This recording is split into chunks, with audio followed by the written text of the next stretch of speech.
Hi guys, పల్లి అటుకుల లడ్డుకి first stove on చేసి ప్యాన్ పెట్టుకోవాలి. అందులోకి 1 కప్పు పల్లీలు యాడ్ చేసుకోవాలి. యాడ్ చేసుకొని మీడియం ఫ్లేమ్లో ఫ్రై చేసుకోవాలి.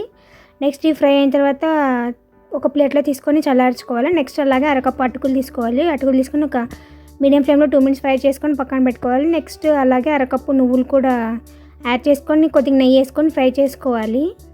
ఫ్రై చేసుకొని ఇవి చల్లారిన తర్వాత మనము గ్రైండ్ చేసుకోవాలి. ఫస్ట్ పల్లీలని పొట్టు తీసినవి ఇందులోకి యాడ్ చేసుకొని గ్రైండ్ చేసుకోవాలి. నెక్స్ట్ అందులోకి ముందుగా ఫ్రై చేసుకొని నువ్వులు కూడా యాడ్ చేసుకొని గ్రైండ్ చేసుకోవాలి. నెక్స్ట్ అలాగే అందులోకి అరకప్పు బెల్లం వేసుకొని మరొకసారి గ్రైండ్ చేసుకోవాలి. గ్రైండ్ చేసుకొని ఒక మిక్సింగ్ బౌల్లోకి వేసుకోవాలి. నెక్స్ట్ అందులోకి ముందుగా ఫ్రై చేసుకున్న అటుకులు వేసి గ్రైండ్ చేసుకోవాలి.